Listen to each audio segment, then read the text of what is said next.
Radioatividade.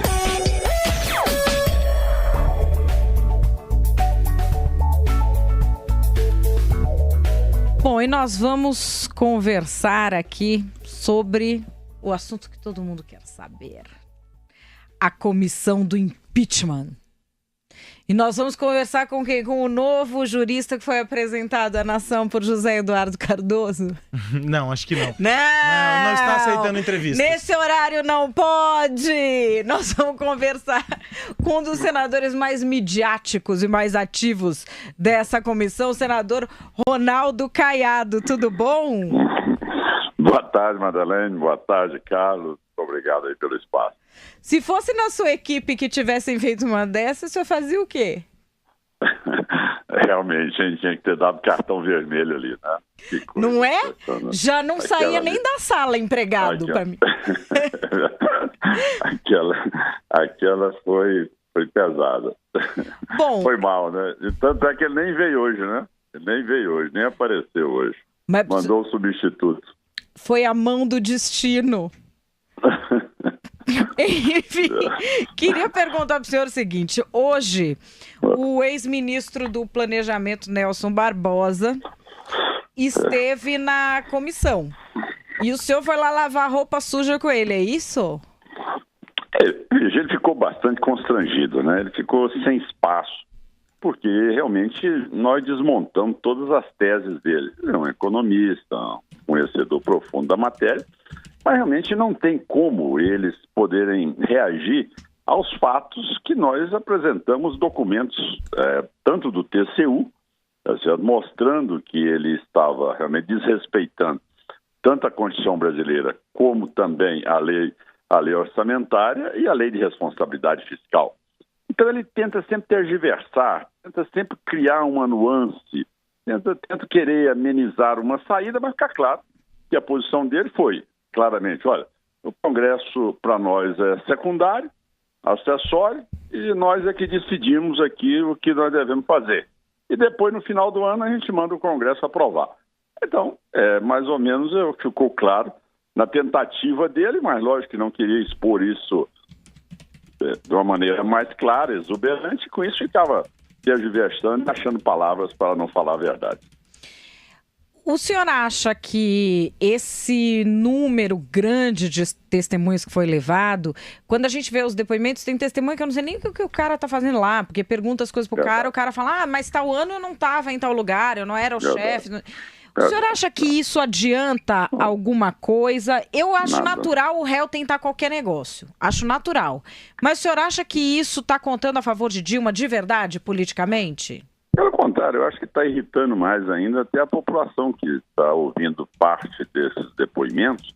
Porque que a pessoa está ali até constrangida. Teve uma testemunha ontem que ela estava, coitada, ali cumprindo uma imposição, porque eles haviam colocado na lista. Ela tremia, se não me engano, Yara, parece o nome dela, ela tremia. Enfim, eu até não quis formular pergunta diretamente a ela, porque via que ela estava tensa, não tinha nada a ver com o assunto. A pessoa vai discutir sobre tese. Olha, qual é a diferença que tem a testemunha de um perito? A testemunha, ela tem que dizer sobre aquele fato específico. Não pode estar tergiversando: eu vou discutir tese. Não, eu não estou discutindo tese. Eu estou discutindo um fato. Se o presidente da comissão exige que aquilo que foi deliberado pelo Supremo é para discutir o fato específico das pedaladas e, ao mesmo tempo, dos decretos. Olha, não tem como você trazer uma testemunha para falar: olha, não sei, não estava, não vi, não tenho conhecimento, eu ouvi dizer por tese, por aquilo que eu conheço, poderia ser assim o assado. Quer dizer, isso é uma coisa que só faz cansar, procrastinar. Mas nós esperamos cumprir aí o prazo e no dia 3 de agosto levarmos o relatório à votação no plenário do Senado Federal. Quando se cogitou diminuir o tempo, o pessoal aqui, os ouvintes, não gostaram. Mas eu achei o seguinte, que era uma briga besta de se comprar. Porque ia dar discurso pro PT e, vendo o processo e os documentos, que bela porcaria de testemunha que eles iam apresentar também. Eu achava que era um tiro no pé tirar as testemunhas. Acho que quanto mais testemunha o PT colocar, pior fica para Dilma. Eu acho isso. O que o senhor acha? Só que nós temos que entender um outro lado, Madeleine. É que você tem que entender que com a comissão trabalhando tempo integral, você para a pauta do Senado. Entende? Você não tem como ter reunião do Congresso. Por quê? Porque a duração das testemunhas é em torno de mais ou menos 3 horas e 40 para cada testemunha. Imagine bem, 45 testemunhas que tinham até na quarta-feira, se nós trabalhássemos uma média de 4 horas, nós teríamos mais 19 dias. Fora a fase de perícia, votação do relatório, na comissão, depois no plenário e depois o afastamento definitivo. Então, você entende que quanto mais tempo nós gastarmos, nós vamos levar o Brasil nesse quadro de não ter uma saída para a crise econômica, de não votarmos matérias que são relevantes neste momento, como o novo regime fiscal proposto. Enfim, eu acho que são dados relevantes que nós precisamos de atuar neste momento e que não podemos estar voltando aí, tá certo, deixando de voltar as atenções para 12 milhões de desempregados neste momento.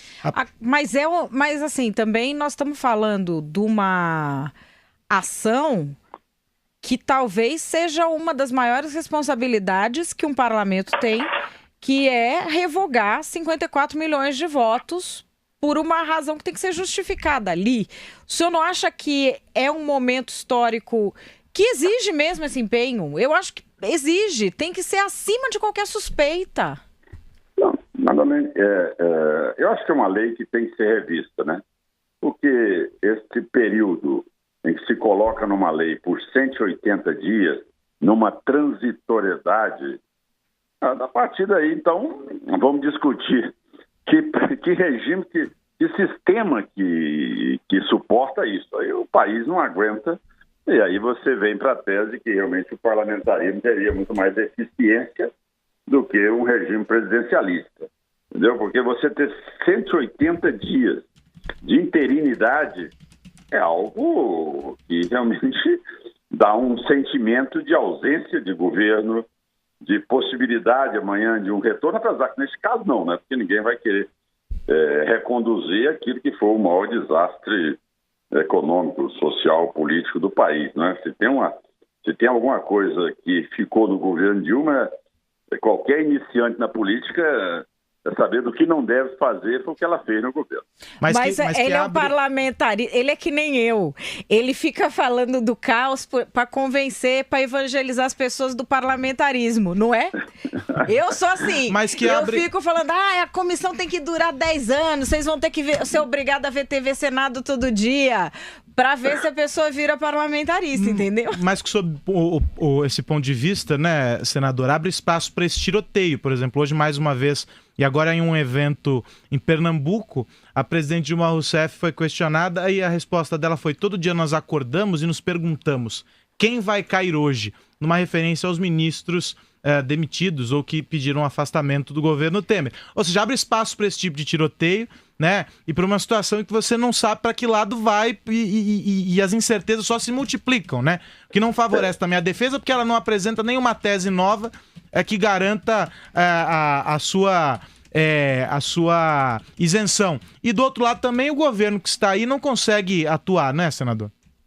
Exato, a interinidade coloca tudo isso. Agora é interessante também, Carlos, que a gente analise dentro de um outro viés. Ou seja, primeiro, quando a presidente Dilma iniciou e que demitiu durante um ano 7 ministros, todos envolvidos em corrupção, a mídia toda desenhou a tese como se fosse a presidente a faxineira, aquela mulher que estava fazendo uma limpeza. Sim. Agora, neste momento, é um momento de fragilidade, quer dizer, 2 momentos idênticos e com 2 interpretações diferentes, né?